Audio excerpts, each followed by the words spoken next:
is a commemoration for 9/11, of course, at Ground Zero in New York, and apparently there's a cross there. Now, an atheist group is going to go on O'Reilly's program and say, hey, you know, we're not happy with the situation. Atheists also died during the World Trade Center, and Christians shouldn't be exalted above the rest of us, right? And that this is a big problem.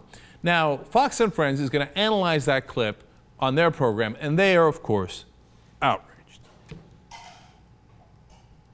The case has been brought because the other people, there were about 1,000 people called victims of 9/11 whose families were not Christian, and those families have been denied the ability to place a memorial in this museum to represent their faith or their family or their loved one that has perished. That's what the real crux of this lawsuit is. So those people, they're not being allowed to represent and honor their family members in this memorial. Some are Jewish, some are atheists, non-believers. So I understand the Jewish point of view. I mean, if you know, there may be symbols to represent the Jewish religion, as we know, but what do you put up for atheists? No. I mean, what they do want a big A. If they take down let's say take down the cross, they want something else right next to it, like a big A for atheists. I don't know that that's what they want, but they're like, such a great thing when they're like, not the Jews, I guess. I guess I can understand the Jews. But atheists, we got to respect them too? They died in the buildings and we still have to respect them?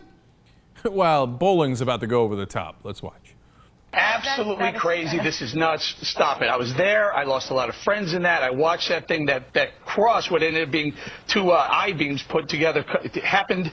It was a symbol of hope for so many people who lost their lives, so many family members that went there every single day carrying stuffed animals to loved ones that they couldn't bury because they were buried in the rubble. That is an artifact. Leave it there.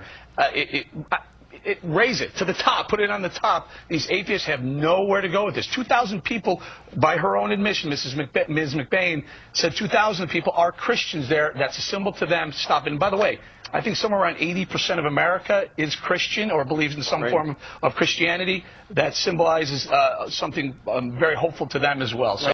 Stop it. Stop it. Okay? Fox News already told you. Stop it, you atheists.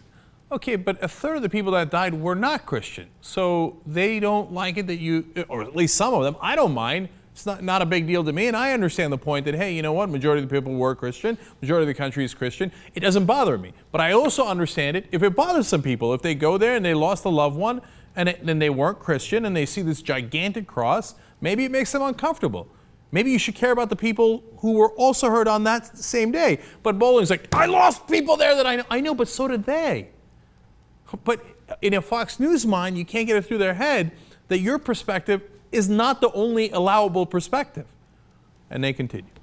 The 9/11 Museum, Eric, says we're not in the business of providing equal time for all faiths. We're in the business of telling the story of 9/11 and the victims of September 11th. Well, you know what? That's a tribute, because usually people back off and decide to make everything politically correct. I'm very surprised by that statement, but it's a good one.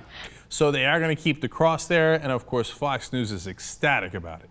And they might allow something for Jews. They're still thinking about it, okay? But the rest of you, come on, we're a Christian nation. So if your family member died there on 9/11, just shut up about it, all right?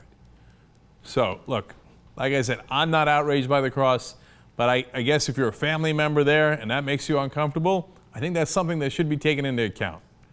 All right, maybe that's why I'm a no-good liberal.